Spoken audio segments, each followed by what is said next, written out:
Climate change affects us all, and their effects are only getting worse. They affect the air, water, and land we all need to survive. Every day the Earth is getting warmer. This causes stronger storms, more wildfires, and rising oceans.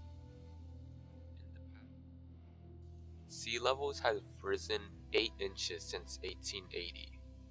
2023 was one of the hottest years ever recorded. Climate change has brought these effects that harm our Earth in many ways. While they harm most of the people in the world, they mostly harm our children, who is the next generation who needs this world to survive. My name is Martin Jacob G. Ramos. I am a junior at SLHS.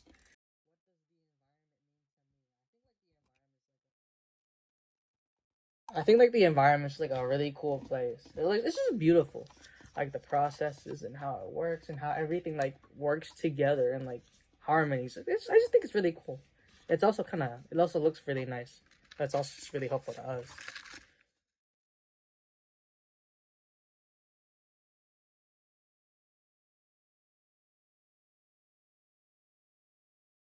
I think humans they like destroy stuff and they also like don't use stuff sustainably.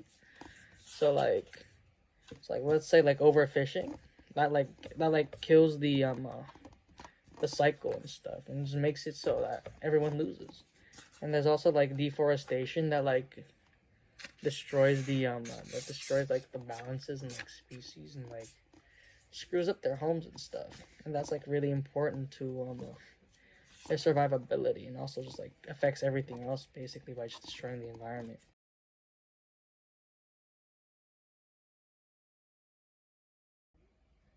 So like I think things like just like our general lives is more affected, gets affected by these kinds of stuff. So like god damn.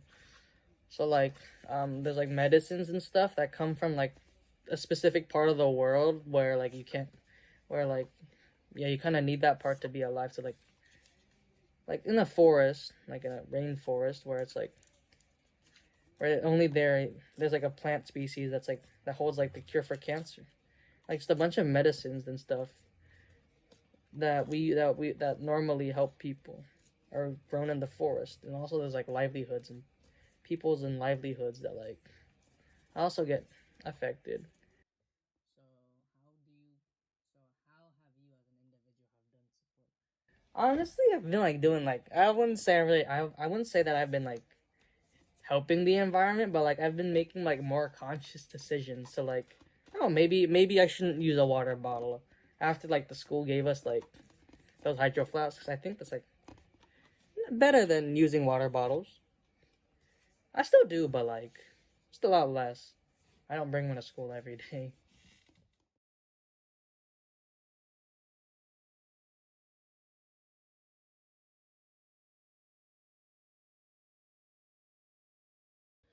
I think there is because like a bunch of countries like their regulations and stuff are like just really bad for the environment. Don't really help it.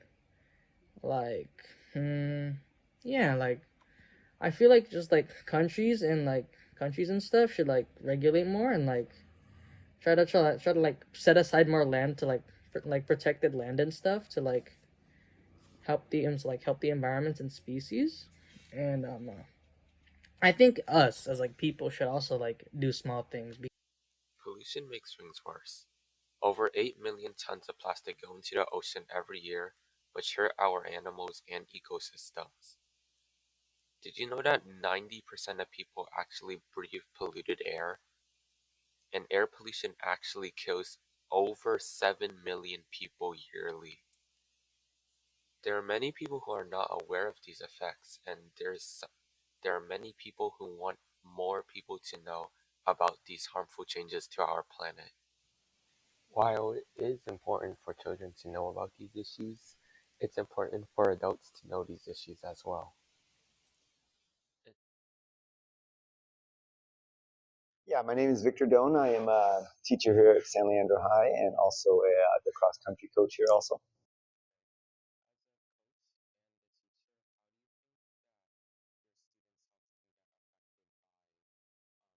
Well, I mean, the climate change has affected directly my cross country team and obviously my students as well. Throughout the years, in the more recent times, we've had to cancel practices due to forest fires and other fires that have gotten the levels of breathing so bad that we can't actually practice. And then there have definitely been temperature spikes that have allowed us to also cancel practice. And so the climate change has, affected my team very directly for cancel practices and stuff like that. And also, obviously, the students having to stay indoors and stuff and being, unnaturally hot on certain days that I don't remember experiencing as a kid when I was here, and then in my earlier days of coaching.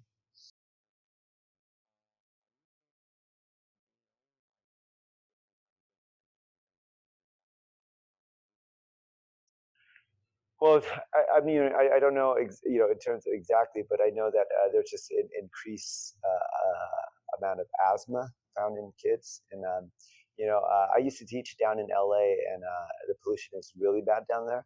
And as a staff, we used to get trained on how to, see the signs for asthma attacks and stuff like that, and what to do in those situations because they were actually deadly.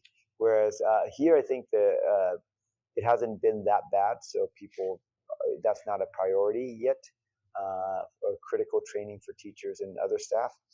But I hope it never gets to that point.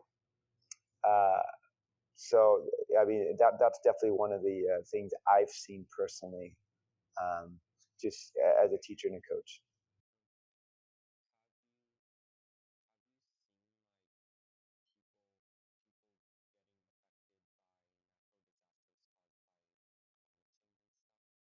Well, definitely in terms of, gosh, with some of these crazy torrential rains, um, you know, houses are literally being washed away. I know just personally, as an adult, and kids probably don't think about this much, but you can't even get really like insurance for houses anymore. All these insurers have left, states that are high risk, such as California, but Florida and stuff like that. And that is just, I mean, if you think about it, that's like all these climate changes and natural disasters affecting your daily life. So insurance is not only extremely expensive, but now the problem is, can you even find someone to insure you? Mm.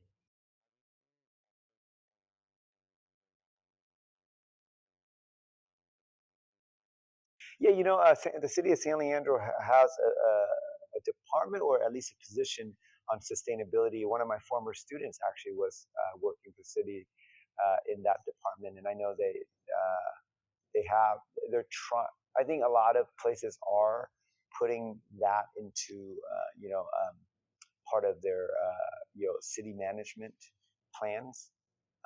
There are roles for people who are environmental scientists and stuff, and studying the impact of things before they're either they're done, or maybe trying to reduce or minimize the impact carbon footprint and stuff.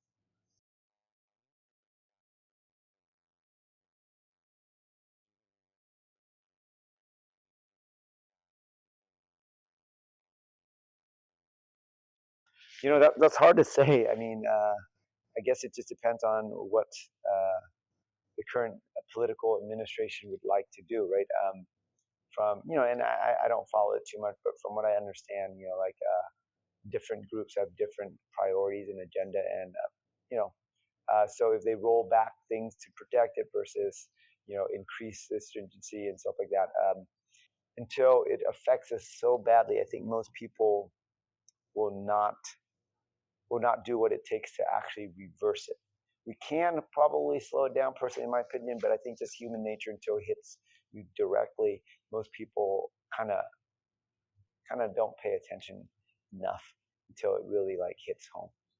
So I think there's gonna have to be a point where it just affects everybody, and they're like, okay, everybody across all spectrums and beliefs have to come together. Like, okay, this is enough is enough, and we have to do something about it. Okay, thank you for your time. Mm-hmm. Yep.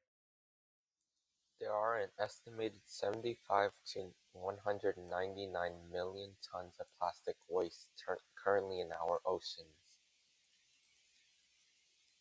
And each year there are 35 billion tons of carbon dioxide being put in the air that we breathe. Climate change and pollution affects us all, but it mostly harms our children, who need this world to survive as the next generation.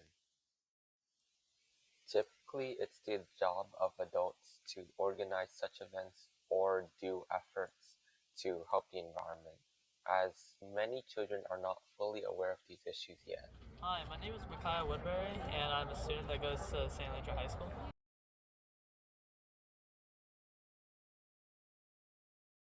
Yeah, for sure. For example, I've volunteered at Toyon Park and the Oakland Public Library uh, to help with planting trees and picking up trash around those areas.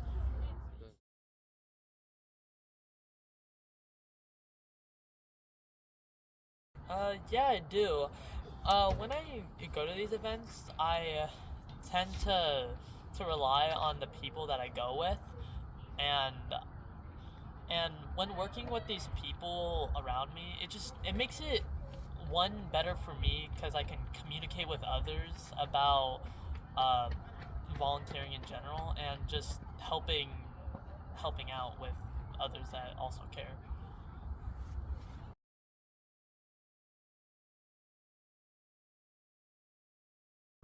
Oh yeah, of course.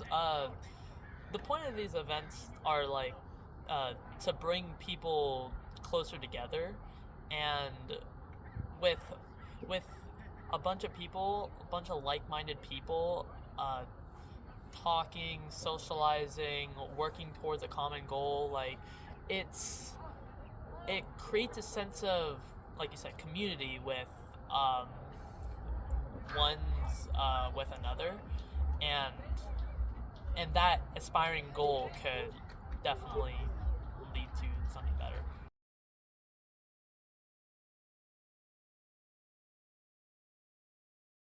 Well, I feel really good about myself when I do volunteer. That's why I do it in the first place, because I wanna I wanna make a difference myself. I wanna feel like I matter with the people around me. And speaking of people around me, that's another reason why I volunteer, because I want to meet new people that are into the like-minded goals, like-minded goals that I'm into, and one I can feel accepted, and I can make a change.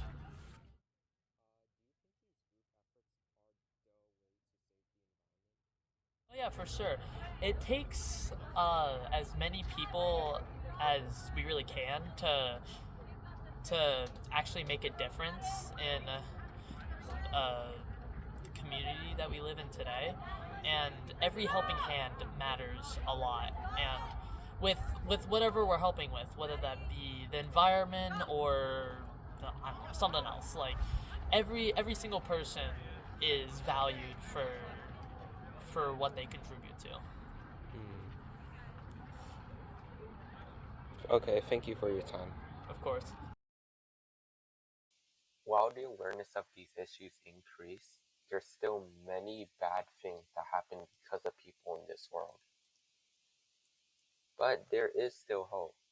By using clean energy, reducing waste, and protecting nature, many people together can make a difference to support the world. We all share this planet, and we need to take care of it. So the next time you see a piece of trash lying on the floor, or you see a lot of lights on in your house, use that to think about how that is affecting the environment and do something to solve that issue. Even if it's a small thing, it may help someone else. Small actions lead to big changes.